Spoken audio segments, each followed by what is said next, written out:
Voilà. Donc, ben, je te laisse la parole, Elisabeth. Parfait, ben merci Léonie, puis bienvenue à tous dans cette petite formation. Je vais partager mon écran. Ça se peut que je vous vois seulement en partie une fois que ça sera partagé. Donc, Léonie, n'hésite pas à m'interpeller s'il y a quelque chose dans le chat que je vois pas ou quelque chose comme ça. Donc, je vais mettre ça en plein écran.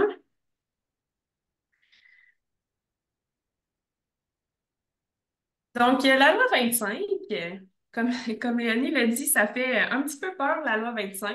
C'est un gros projet se rendre conforme à la loi 25, mais c'est pas quelque chose qui est impossible. Même si vous êtes un organisme culturel qui n'a pas nécessairement quelqu'un à consacrer à ça à temps plein, là, c'est possible de faire ça petit bout par petit bout. On va essayer de vous donner quelques pistes justement aujourd'hui là-dessus. Le plan de ce que je vais parler aujourd'hui, c'est surtout justement par où commencer. C'est quoi les grands morceaux, si on veut, que vous pourriez mettre en place pour assurer que vous êtes conforme à la loi 25. Puis, bien sûr, si vous avez des questions, si vous voulez échanger sur des défis que vous rencontrez, gênez-vous pas. Il y aura un petit peu de temps pour ça normalement à la fin de la présentation, mais vous pouvez aussi poser vos questions en temps réel, ça ne me dérange pas du tout. Donc, allons-y.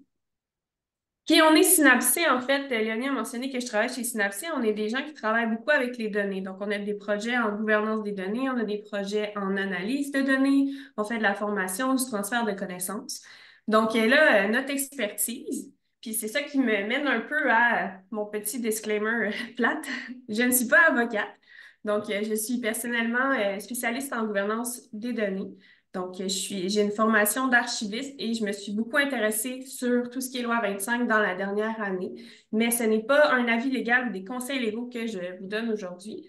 Puis, je vous conseille quand même, à tous les moments de votre processus, justement, de loi 25, de consulter un avocat ou une autre ressource légale pour confirmer que ce que vous faites, c'est bien fait, justement. Donc voilà, petit disclaimer, je connais beaucoup les données. Je me suis beaucoup intéressée à la loi, je l'ai lu de fond en comble, mais je ne suis pas avocate. Donc, qu'est-ce que c'est cette loi-là, pour un petit rappel? C'est une loi qui vient moderniser d'autres lois. Donc, la loi 25, c'est comme un gros chapeau, justement, qui couvre notamment l'accès, la loi sur l'accès qui s'applique aux organismes publics et la loi sur la protection des renseignements personnels dans le secteur privé qui s'applique probablement à vous, justement, puisque je présume que vous êtes surtout des petits organismes culturels. Ça vient aussi concerner d'autres lois un petit peu moins qui sont un petit peu moins dans notre quotidien, là, comme la loi justement sur le cadre juridique des technologies ou d'autres lois justement un petit peu qu'on entend un peu moins parler. Mais ça vient aussi modifier les responsabilités de la Commission d'accès à l'information, que je fais référence surtout en disant la CAI. Donc, si vous m'entendez dire la CAI, on ne parle pas d'un oiseau, là, on parle de la Commission d'accès à l'information, qui est l'organisme justement qui vient réguler et qui vient mettre des sanctions s'il y a besoin. C'est une loi qui est au niveau du Québec. Il existe une loi aussi sur la protection des renseignements personnels au Canada. Les choses qui sont écrites dedans sont assez similaires, là, un peu comme le RGPD, qui est la loi qui est utilisée en Europe. Puis un autre acronyme que ça se peut que je mentionne, là, c'est la CNIL, qui est l'équivalent de la CAI en France. Donc, il existe une pléthore de lois, si on veut, qui existent un peu partout dans le monde, mais je vous dirais qu'en ce moment, ça a l'air d'avoir tendance à s'aligner sur les mêmes grands principes qui sont présents dans la loi 25. Donc, il n'y a pas trop d'inquiétude à avoir si jamais vous avez, par exemple, des partenaires d'affaires qui seraient au Canada, en Europe, des visiteurs, par exemple, qui viendraient chez vous. Donc, c'est la loi 25 qui est assez bien là-dessus. Donc, pourquoi s'intéresser à la loi 25? Bien, parce qu'on traite tous des renseignements personnels. Qu'est-ce qu'un renseignement personnel? Bien, c'est tout ce qui peut porter sur une personne physique, permettre de l'identifier. C'est confidentiel. Il y a certaines exceptions qui peuvent être communiquées sans le consentement de la personne concernée, mais c'est mieux de s'en tenir justement à recueillir toujours le consentement puis faire comme si tout était confidentiel et qu'on ne pouvait pas partager. C'est beaucoup plus simple de cette façon-là parce que c'est seulement des exceptions qui peuvent l'être partagées. Exemple de renseignements personnels que vous pourriez avoir chez vous, bien sûr, des renseignements RH. C'est comme les plus évidents. Donc, vous avez probablement des numéros d'assurance sociale de vos employés ou des CV, par exemple. Des cookies, des témoins de navigation sur votre site web, ça peut être considéré comme des renseignements personnels, tout dépendamment c'est lequel des cookies que vous collectez. Des données de transaction, donc si vous vendez des billets, encore là, il y en a ici. Si vous collectez des données de géolocalisation sur vos visiteurs, c'est considéré comme un renseignement personnel. Et des préférences aussi, c'est considéré comme des renseignements personnels. Donc, si jamais vous faites un sondage, puis vous demandez des opinions sur quelque chose, ça peut être considéré comme ça. Quand est-ce que ça prend effet? Donc, vous savez probablement que il y a déjà une partie qui est en vigueur. En fait, une grosse partie des obligations sont déjà en vigueur et pour le 22 septembre 2024, il va s'ajouter à ça la notion de portabilité, qui est la notion que les gens pourraient avoir accès justement à leurs informations dans un format qui est intelligible. Donc, ce que ça va vous demander, c'est de prévoir des processus justement qui vont vous permettre de répondre à des demandes de personnes qui voudraient avoir accès à certains renseignements les concernant que vous avez collectés. Vous allez devoir leur fournir dans un format qu'ils peuvent ouvrir facilement, qu'ils peuvent comprendre, donc pas un format propriétaire, par exemple. Donc, comment on fait ça? Qu'est-ce qu'on fait en premier? Normalement, vous devriez déjà avoir une personne responsable de la protection des renseignements personnels. De facto, c'est la personne qui a la plus haute autorité dans votre organisme qui a ce rôle-là.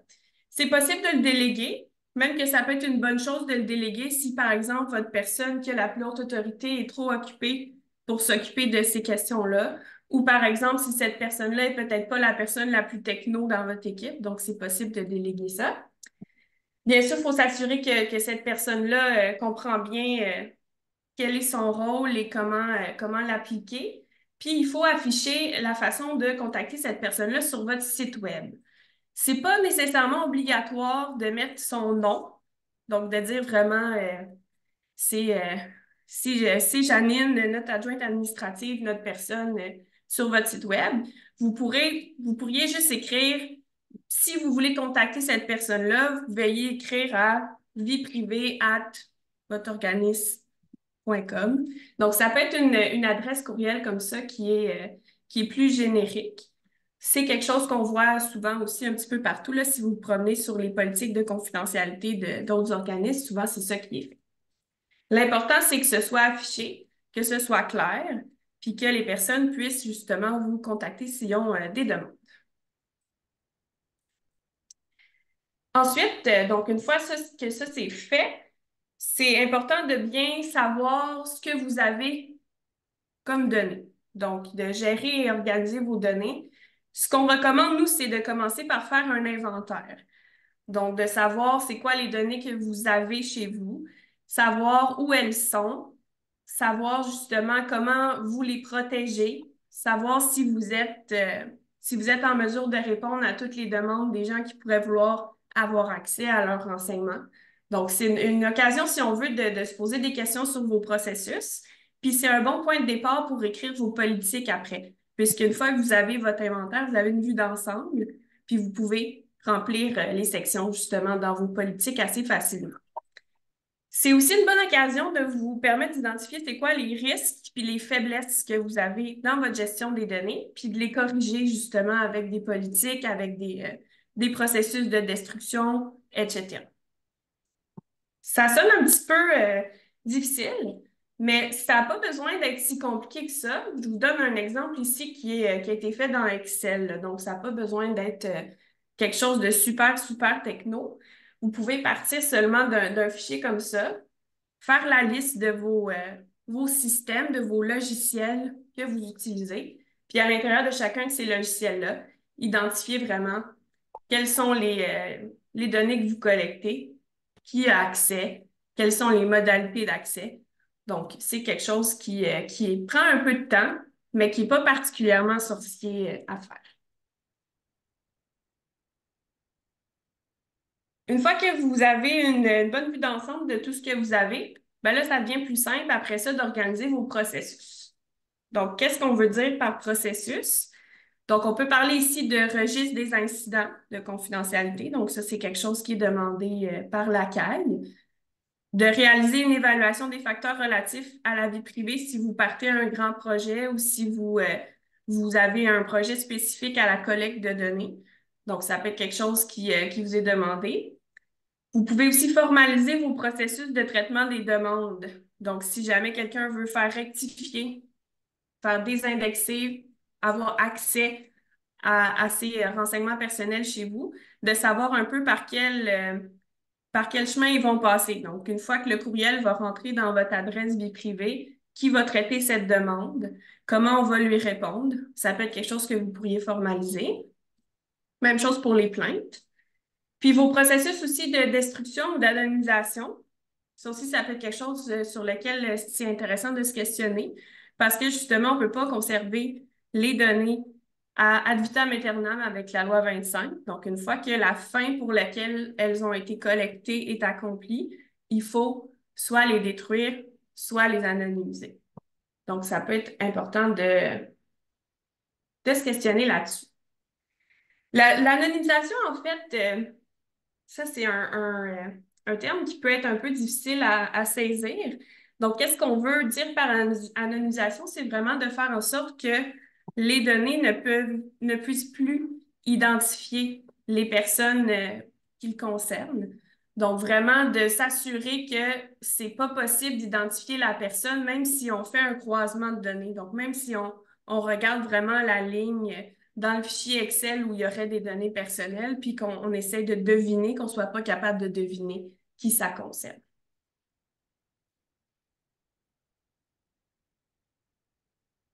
Le registre des incidents de confidentialité.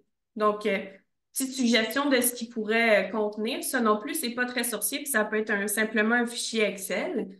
Donc, on veut savoir quand est-ce que l'incident a eu lieu, quelles sont les causes, les circonstances, c'est quoi les informations qui ont été concernées, donc les renseignements personnels pour lesquels il y a eu un incident, qui est concerné, donc est-ce que c'est un gros incident où il y a plein de personnes qui ont été concernées ou si c'est juste une seule personne qui aurait, par exemple, envoyé un courriel à la mauvaise personne. C'est le genre de choses qu'on veut vouloir inscrire dans un registre comme celui-là. Et si on a fait un signalement à la CAI. Donc, les signalements sont nécessaires généralement quand on a un incident qui est d'une grande ampleur ou qui est grave, mais il n'y a pas nécessairement de définition très claire sur ce que ça veut dire. Donc, c'est un peu à votre discrétion de savoir si c'est un incident grave ou pas. Oui, est-ce qu'il y avait une question? Ouais. La question de Stéphane Groslot concernant la durée de conservation des données. Quelle est la Oui. durée maximale permise, par exemple, pour des gens qui ont pris une formation avec nous? Les durées de conservation, c'est assez difficile à dire parce que ça va dépendre beaucoup de quel type de données on parle. Donc, c'est un peu comme, je ne sais pas si vous avez déjà vu ça, un calendrier de conservation en archivistique, mais pour chaque type de document, donc même chose pour les données, il y a une durée qui est différente. Donc, là, si on parlait d'informations pour une formation, donc une fois que la formation, elle est terminée, donc on pourrait vouloir euh, détruire ou anonymiser les informations concernant les personnes qui auraient suivi la formation, sauf si on a eu leur consentement pour utiliser leur information à d'autres fins. Donc, dans le fond, une fois qu'on collecte des informations de personnes pour une formation, on peut les utiliser seulement pour la formation en tant que telle, donc pour communiquer avec eux concernant la formation. Mais si on voudrait, par exemple, leur envoyer une infolette après, ben là, il faudrait recueillir leur consentement pour cette nouvelle fin-là qui est leur envoyer une infolette. Donc, la conservation des données, en fait, c'est pas très long si on n'obtient pas un consentement supplémentaire pour les utiliser à une autre fin. Bien sûr, dans la vraie vie, des fois, ça va rester dans nos dossiers pendant un certain temps, le temps qu'on en fasse le ménage. Donc, c'est pour ça que dans des calendriers de conservation archivistique, ça peut être une bonne source d'inspiration pour qu'on puisse déterminer combien de temps on garde telle chose. Pour donner un autre exemple, des données, par exemple, concernant vos employés. Ça, vous allez vouloir les garder un peu plus longtemps. Il y a certaines données même que vous pouvez avoir à garder presque toute une vie. Parce que, notamment, si c'est des employés, des fois, vous avez des fonds de pension ou quelque chose comme ça, donc il faut garder des informations jusqu'à temps qu'ils prennent leur retraite. Donc, ça peut varier beaucoup. Est-ce que ça répond à la question? Est-ce que je suis allée un petit peu trop, un petit peu trop loin, peut-être? Ça va? Parfait.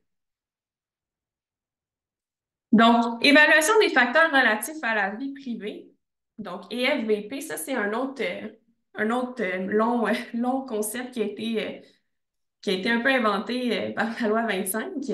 Qu'est-ce que c'est une EFVP? En fait, c'est une évaluation qui vient prouver, si on veut, votre diligence quand vous partez à un projet qui implique une collecte de données, par exemple. C'est une évaluation de votre projet qui va venir démontrer que votre projet est conforme. Dans le fond, que vous avez une bonne raison de le mener à bien.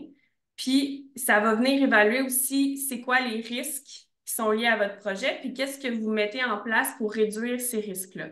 Il existe des modèles sur le site de la Caisse, justement, mais c'est pas obligé vous n'êtes pas obligé d'utiliser ces modèles-là. Vous pouvez faire un petit document maison aussi si votre projet n'est pas très gros puis vous ne voulez pas faire la super évaluation justement de la CAI qui fait, je crois, 18 pages ou quelque chose comme ça, là. Donc, si votre projet est tout petit, vous pouvez faire une version maison de cette évaluation-là tant que vous répondez à toutes les questions. Il y a eu une question pour la section d'avant, à la suite Oui. de ta réponse finalement. Est-ce qu'il y a un endroit où nous pouvons consulter les différentes durées de conservation selon le type de document ou est-ce que c'est l'organisme qui décide? Oui, en fait, généralement, c'est l'organisme qui décide, puis il y a certaines lois qui s'appliquent pour certains documents. Donc, ça peut être assez complexe de se poser des questions justement sur les durées de conservation. Qu'est-ce que personnellement je recommanderais? Ça serait de consulter des calendriers de conservation d'organismes qui existent déjà, puis vous en inspirer largement pour faire votre propre calendrier de conservation. À la fin, je vais me prendre une note, là, je vous mettrai un lien sur le site de BANQ où il y a plusieurs exemples d'organismes publics, par exemple, qui doivent rendre public leur calendrier de conservation. Puis Elisabeth, je viens de le faire, en fait. tu viens de le faire? OK, parfait. Merci. Donc voilà, c'est quand même une grosse question, là, puis vous allez voir que c'est un peu épeurant ouvrir ça aussi des calendriers de conservation d'organismes publics. Des fois, ça fait comme 200-300 pages, là, parce qu'ils vont vraiment avoir une section pour chaque type de document qui pourrait exister dans l'organisation. C'est plus des guidelines que des prescriptions.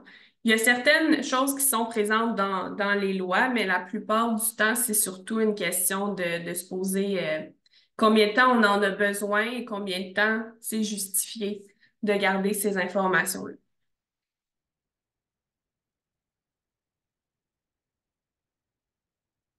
Est-ce que ça allait? Oui, parfait. Je vois pas le chat, je m'excuse. Je vois qu'il se passe des choses. Ouais, il y a l'air d'avoir eu. Ah, Viette a mis un commentaire, Viette KO, à noter que c'est très conservateur car les organismes publics sont soumis à plus d'imputabilité. Exactement. Oui, c'est vrai. En tant qu'organisme privé, souvent, c'est un petit peu moins sévère du côté de la loi 25, mais c'est sûr qu'on est toujours mieux d'un point de vue de gestion et de gouvernance des données de suivre les prescriptions les plus sévères, comme ça on est sûr d'aller encore plus loin que ce qui est nécessaire.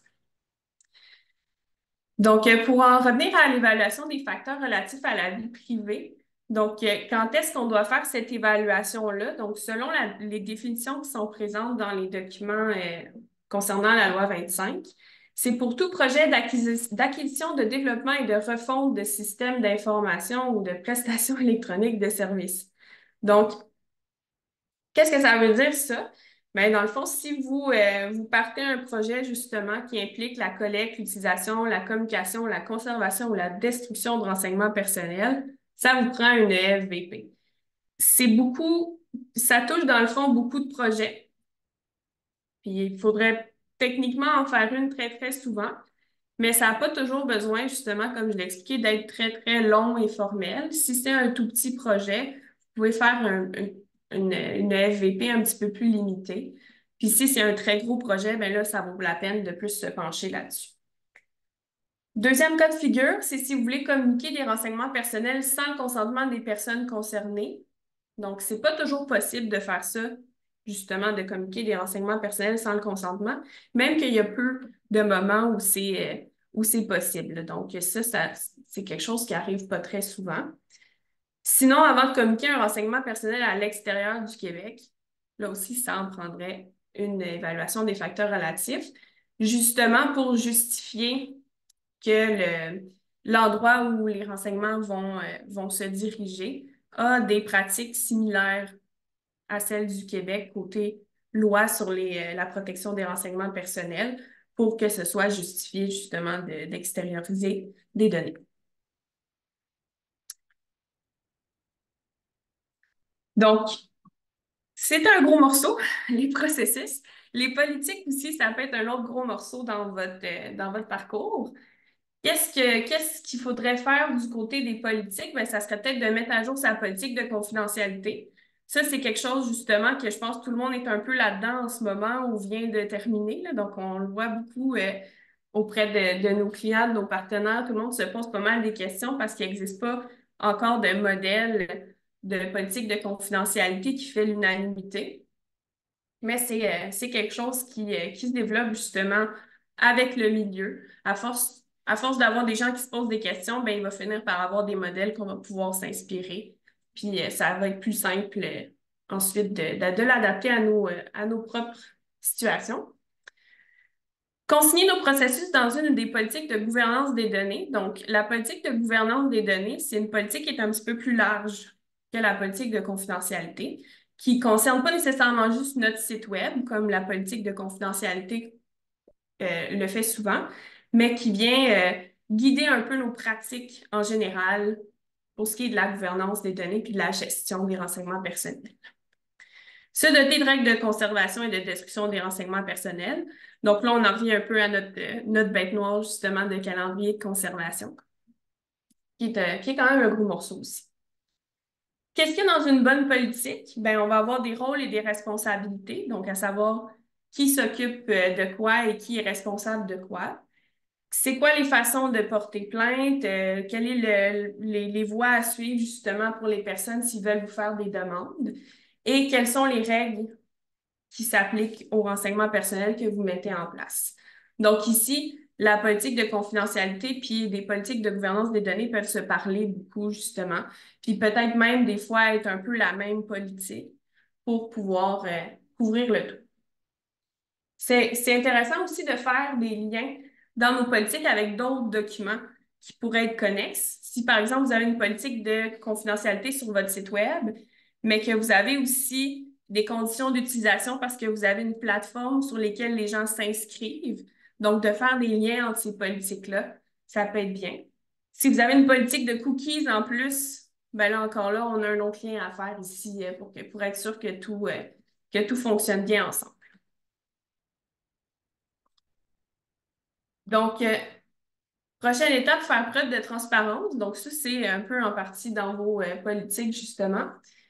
C'est surtout une question, le principe de transparence au sens de la loi 25, c'est beaucoup une question justement de consentement. Donc, d'obtenir le consentement éclairé et séparé pour chacune des fins lorsqu'on collecte des données. Ça peut être fait par un module d'acceptation des cookies. Donc, vous avez dû le remarquer que depuis septembre dernier, un peu tout le monde, tout le monde et son chien s'est doté d'un petit module qui apparaît qui permet d'accepter ou de refuser les cookies sur les sites web. C'est une bonne façon assez simple de gérer ça, surtout que souvent, ces modules-là vont vous offrir une espèce d'analyse de vos cookies en même temps. Donc, vous allez pouvoir savoir exactement qu'est-ce que vous collectez. Puis, ils vont vous offrir une politique qui vient avec, parfois même. Donc, vous n'aurez peut-être même pas besoin de la rédiger. Ça vaut la peine de demander à votre fournisseur de site web là, s'il recommande un des modules ou un autre. Publier les politiques sur son site web, donc politique de confidentialité, surtout, ça vous prend ça. et aviser la caisse si jamais vous avez des incidents de sécurité sérieux. Le fait de faire preuve de transparence, en fait, c'est dans plusieurs sens. C'est un peu envers vous-même pour que vous puissiez justement vous questionner sur vos objectifs relatifs aux données. Donc, pourquoi vous collectez? Est-ce que c'est nécessaire de collecter tout ce que vous collectez, par exemple? Des fois, on a tendance à surcollecter parce qu'on se dit peut-être que ça pourrait être utile, mais finalement, on ne fait rien avec les données.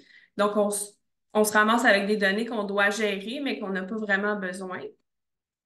Sinon, envers vos usagers, bien sûr, ça, c'est la question la plus évidente. Donc, de montrer patte blanche, de s'assurer que vos processus sont conformes, puis de le montrer au public, justement, pour les rassurer.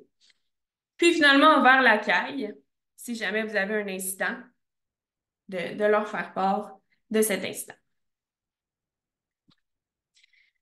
Donc, pour ce qui est du consentement, qu'est-ce qui doit être vraiment respecté? C'est que le consentement doit venir de la personne vraiment sans contrainte. Donc, il faut que la personne puisse donner ou pas son consentement, puis que ça n'affecte pas nécessairement la prestation, par exemple, d'un service. C'est sûr que si vous, vous voulez vendre des billets pour un spectacle, par exemple, ben, la personne va devoir vous donner, par exemple, son nom, ses informations pour sa carte de crédit, si vous voulez procéder au paiement. Donc ça, c'est sûr que c'est nécessaire à la prestation du service. Mais est-ce que c'est nécessaire à la vente de billets que la personne soit abonnée à votre infolettre? Ben là, peut-être pas. C'est là où ça vient important, justement, de demander séparément pour chaque fin. Donc, quand vous demandez les informations d'un de vos clients, usagers, partenaires ou visiteurs, c'est vraiment de savoir pourquoi vous le demandez, pourquoi vous récoltez ces données-là, puis de séparer chacune des fins en mettant, par exemple, des petites cases à cocher. Donc, la personne vous donne ces informations pour acheter des billets, puis vous rajoutez une petite case à cocher si la personne veut s'inscrire à votre infolette. Donc, demander séparément des autres informations communiquées, ce à quoi ça fait référence, c'est surtout de ne pas sortir un espèce de gros document où il y a tout plein d'informations un peu mélangées, donc qui donne un peu l'impression que si la personne coche oui, qu'elle accepte toutes les choses qui sont écrites dans la consigne. Comme par exemple, vous ne pourriez pas donner de l'information générale dans le même paragraphe où vous demandez le consentement pour s'inscrire à l'infolettre. Donc, il faut vraiment que ça soit visuellement séparé pour que la personne comprenne que comme, OK, ça, c'est des consignes, c'est de l'information générale, puis ça, c'est la partie où je donne mon consentement pour m'inscrire à quelque chose. Donc, libre, on en revient aussi au fait des services. Donc, il faut que la personne puisse le retirer et puisse le donner de façon éclairée. Éclairé, donc, ça fait aussi référence au fait qu'il faut que ça soit écrit dans un langage compréhensible par le commun des mortels. Donc, c'est sûr que les politiques de confidentialité, c'est rare qu'on lit ça. Donc, c'est rare qu'on les lit au complet, mais il faut quand même que ce soit facile de trouver l'information. Donc, si c'est trop rédigé ou c'est trop technologique, puis les personnes ne peuvent pas bien comprendre ce à quoi ils consentent, mais là, c'est pas bon. Qu'est-ce qu'il faut leur communiquer avant de récolter leur consentement? Ben, c'est surtout pourquoi on le récolte, donc les fins, les moyens, donc comment on le récolte et comment ils peuvent le retirer. Il faudrait leur répéter leurs droits. Donc, par exemple, ça dans une politique de confidentialité ou des conditions d'utilisation. Puis leur droit, c'est justement d'avoir accès, de rectifier ou de le retirer. Si vous partagez des données que vous récoltez avec un tiers, ça serait important de le dire ici. Si vous les transférez hors Québec, quel genre de personnes ont accès à ces données-là? Combien de temps vous les gardez? Comment contacter la personne responsable des renseignements personnels? Donc, c'est le genre de choses qu'il faut dire avant de récolter le consentement, mais c'est le genre de choses qui figurent de toute façon souvent dans votre politique de confidentialité. Donc, vous pourriez faire référence à votre politique de confidentialité quand vous récoltez le consentement si votre politique répond à ces informations. Donc, les cookies, ça, c'est sûr que c'est toujours un peu la bête noire parce que c'est un petit peu difficile à comprendre des cookies, mais si jamais ça vous intéresse d'aller creuser un petit peu plus loin pour comprendre ce que c'est, vous pouvez utiliser les outils développeurs de votre navigateur. Donc, que ce soit que vous utilisez Google Chrome, Firefox, Edge, peu importe, il y a toujours ça. Souvent, c'est la touche F12. Puis si vous allez dans... Donc, ici, je l'ai en anglais, donc ça doit être... en français, je ne suis pas trop sûre de ce que c'est, là, mais ça doit être justement quelque chose comme storage. Puis, vous pouvez avoir la liste de vos cookies. Bon, donc, ça, c'est un peu en chinois, dans le sens c'est difficile à comprendre, mais après ça, une fois que vous avez le nom de chacun des cookies que vous avez sur votre site web, vous pouvez les entrer dans des bases de données comme Cookie Search ou Cookie Database qui vont vous donner plus d'informations. Donc là, je me permets de sortir un peu de mon PowerPoint. Comme par exemple ici, sur la base de données sur les cookies, j'en ai entré un peu au hasard. Donc, vous avez l'information de ce code de cookie-là, c'est qui, c'est quoi. Donc là, dans ce cas-ci, c'est notre logiciel de cookies. Donc, les modules d'acceptation des cookies mettent des cookies pour fonctionner. Puis, ça vous dit à quoi il sert, combien de temps ils vont le garder. Donc, celui-ci, il est un peu pour toujours, dans le sens où tant que vous utilisez le site, il est conservé. Sinon, il existe des modules justement de cookies qui permettent d'utiliser leur site pour faire une espèce de petit audit de vos cookies. Donc là, j'ai fait celui pour le site web de Synapsé. Donc, vous pouvez voir aussi que ça vous sort une espèce de tableau qui vous dit un peu ce que c'est et à quoi ça sert. C'est le genre d'information qui pourrait figurer dans votre politique de cookies, justement, si vous en avez une, ou dans votre politique de confidentialité. Donc, si ça encore, ça sonne encore un peu comme du chinois, donc là, ça vaudrait beaucoup la peine de faire appel à votre fournisseur de site web pour qu'il fasse peut-être cette partie-là pour vous, pour que vous puissiez justement pas avoir à passer cette courbe d'apprentissage-là qui peut être quand même à pic, là. C'est pas super clair ce que c'est des cookies, là. Mais c'est des outils qui sont disponibles si vous en avez besoin.